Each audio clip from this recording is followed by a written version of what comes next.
Hi guys, breaking news. Putin recognized independence of Donetsk and Lugansk People's Republic, two breakaway regions in eastern Ukraine.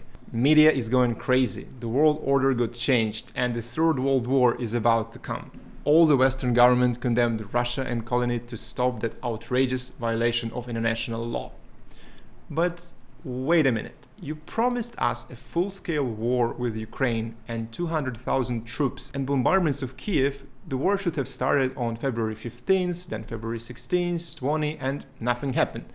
Instead, Putin decided to officially recognize two shitty regions which were de facto controlled by Russia for the last 8 years.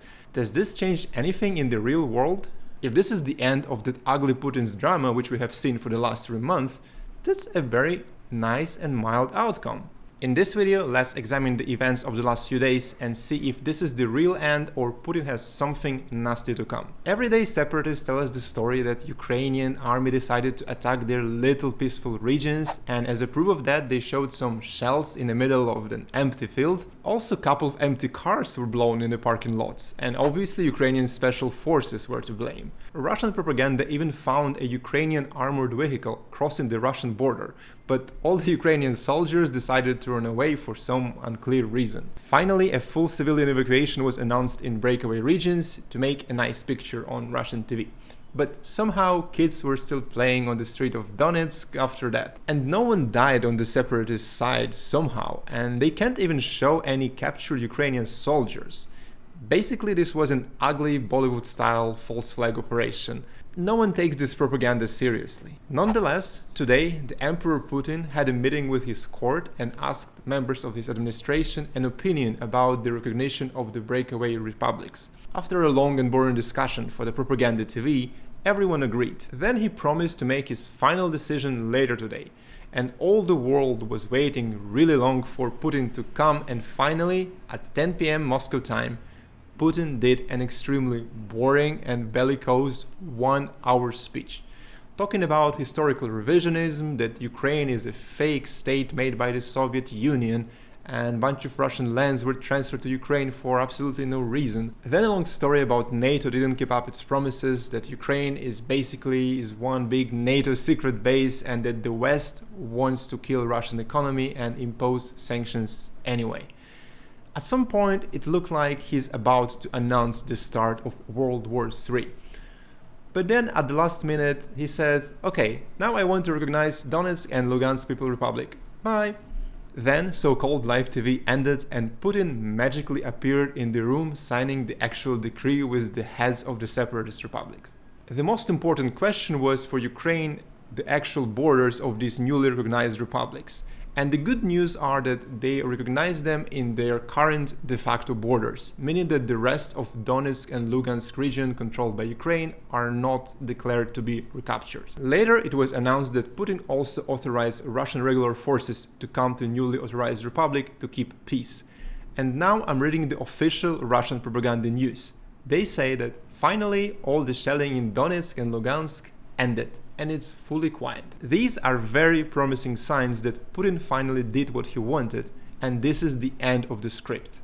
And I would speculate that tomorrow they will return all these temporary refugees back from Russia, and Putin will restart the talks with the world leaders, arguing that it's not a big deal since he didn't invade Ukraine as they promised, therefore sanctions should not be as harsh.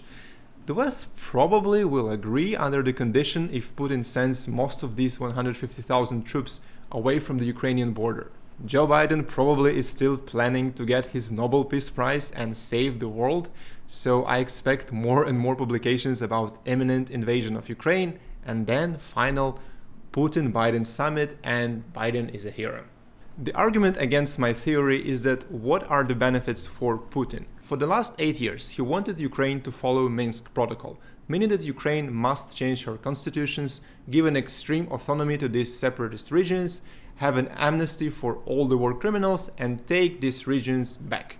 By doing that, Putin wanted to inject an infectious regions inside the Ukraine's body to be able to have a strong political influence on the whole Ukraine. Ukraine didn't want to implement these for obvious reasons. And let's be realists, there are no other ways Russia allows these regions to be reunited. Now, with the recognition, Minsk Protocol is dead, which is a clear loss for Putin, plus bunch of sanctions. Therefore, maybe it's a sign that Putin had a different plan and show must go on. And perhaps the plan was different, but it didn't play out well.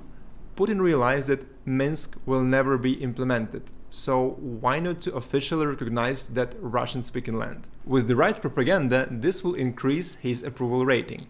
Putin doesn't really care much about it among regular people, but he might want some kind of reassurance to convince the elites that he is still a capable leader for 2024. Plus, he made history, and Putin wants to have a long chapter in the history books after his death. Alternative bad scenario would be if Putin starts some kind of a proxy war to be able to capture the shore of the Sea of Azov, to be able to create a corridor linking Russia with Crimea.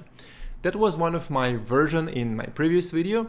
The problem with that now is that Putin doesn't really like to have an open war and prefer to use separatist forces to do this kind of offenses. Now we know that the regular Russian army will be stationed in Donetsk and Lugansk, which makes this kind of operation unlikely. Finally, Biden's scenario with a full-scale offense is even less probable, because if Putin wanted to do this, he would have done it at that point. Why would you start with some shitty separatist regions if you can start from Kiev? Let's see how the situation evolves this week. Thanks for watching, don't forget to like and subscribe, and see you next time. Bye.